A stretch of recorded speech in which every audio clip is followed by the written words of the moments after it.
The great British physicist Stephen Hawking has emerged in recent years as a poster boy for atheism, especially in light of his heroic struggles against Lou Gehrig's disease. But the new film about Hawking's life, A Theory of Everything, has been called a God-haunted movie. In one of the opening scenes, the young Hawking meets Jane, his future wife, and tells her that he is a cosmologist. "What's cosmology?" she asks, and he responds, "Religion for intelligent atheists." "What do cosmologists worship?" she asks, and he replies, "A single unifying equation that explains everything in the universe." In another scene, Jane asks, "So, I take it you've never been to church?" When Stephen replies, "Once upon a time," she says, "Tempted to convert?" And Stephen replies, "I have a slight problem with the celestial dictatorship premise." Later on in the film, Jane challenges him. "You've never said why you don't believe in God." Hawkins counters, "A physicist can't allow his calculations to be muddled by belief in a supernatural creator."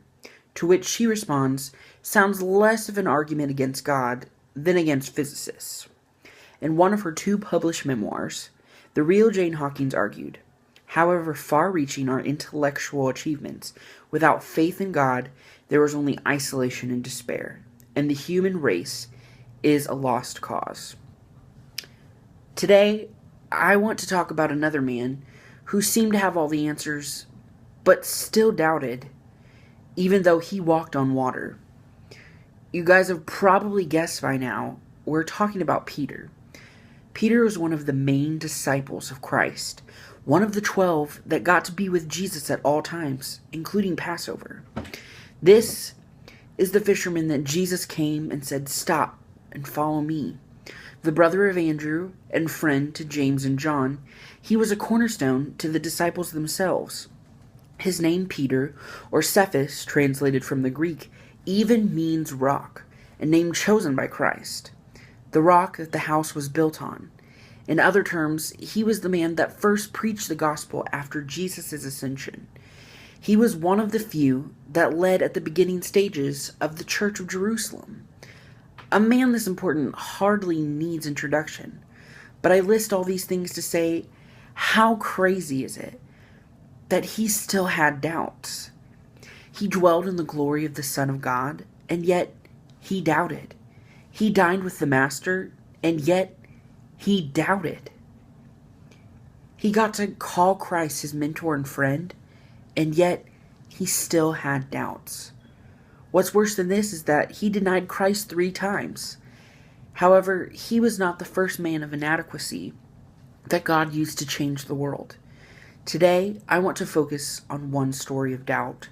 I want us to focus on the story of Jesus, walking on water through the eyes of Peter. After all that I have seen, Jesus still never ceases to amaze me.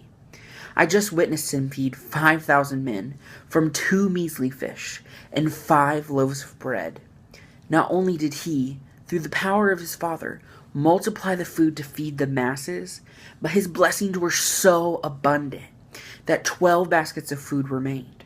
Surely I could live to be as old as Methuselah and never think, "Peter, you are worthy to walk with such a man."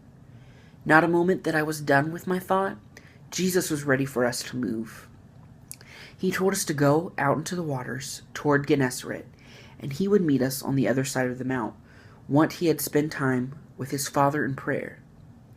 Reeling from the miracle we had all witnessed, none of us disciples questioned how he would get to us, but instead got on the boat and headed the way that Jesus had commanded.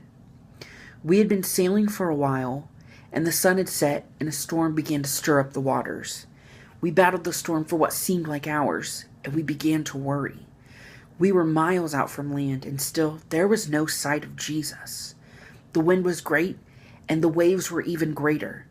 But as the dimness of dawn began to loom over the seas, I'll never forget what we all saw next. In the distance, a dim figure emerged and was walking on water. The disciples, myself included, began to cry out, "Surely this is a ghost. What else could be the explanation?" As soon as our doubts and fears were verbalized, this cool, calm voice came from the figure on the water. It was familiar, but it was coming from the blurred figure of the sea. The man said, "Take heart, it is I. Do not be afraid. Assuredly, as I know my own name, I recognize that that was the voice of my Jesus." I don't know if it was the excitement or the fear of what I was witnessing, but what I did next, I will never know why. "Lord, if it is you, command me to come to you on the water." Just like that, with a quiet assurance, Jesus replied with one word, "Come." It was as if the faith I had in Christ took over my body, and before I knew it, one of my legs was out of the boat and the other was following. In that moment, there was nothing else in my mind except walking to Jesus.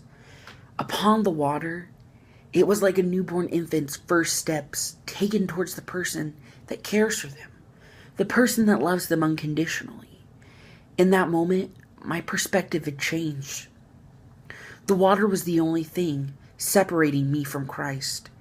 It was but a short walk to him. The fact that it was on water was seemingly unimportant. But then doubt entered my mind. I thought, I'm on water. This is not possible. And with that human thought, I began to sink. I became aware of the wind and the impossible roughness of the sea. I could barely keep my eyes above the waves. And as the ocean rose, I did the only thing I could think of, to cry out, "Lord, save me!" Jesus walked over to me and picked me up to walk beside him. He said, "O you of little faith." And I thought, how funny this whole thing must look, as he picked me up and continued to walk me on the waters to the boat. And as soon as we reached the boat, the troubled waters ceased, and all was calm. Everyone proclaimed, "Surely you are the Son of God." I had witnessed and been a part of another miracle, an impossible feat. How could I have let my mind be filled with such doubts? What else did I need to see to realize that all of my faith is in Christ? O ye of little faith. Surely I had fallen short today of the glory of God. This is an amazingly frustrating story. Peter had the chance to walk with God on water, and he blew it. Jesus called out to him and said, "Come to me," with the assurance that he would take care of him. But like the moral of the story, I think that we similarly do the same thing. We allow doubt to separate us from God. He could be right in front of us saying, "Come." But what good is that if we allow the thought of this world or the doubts of our mind tell us to stop believing that Christ can do all things?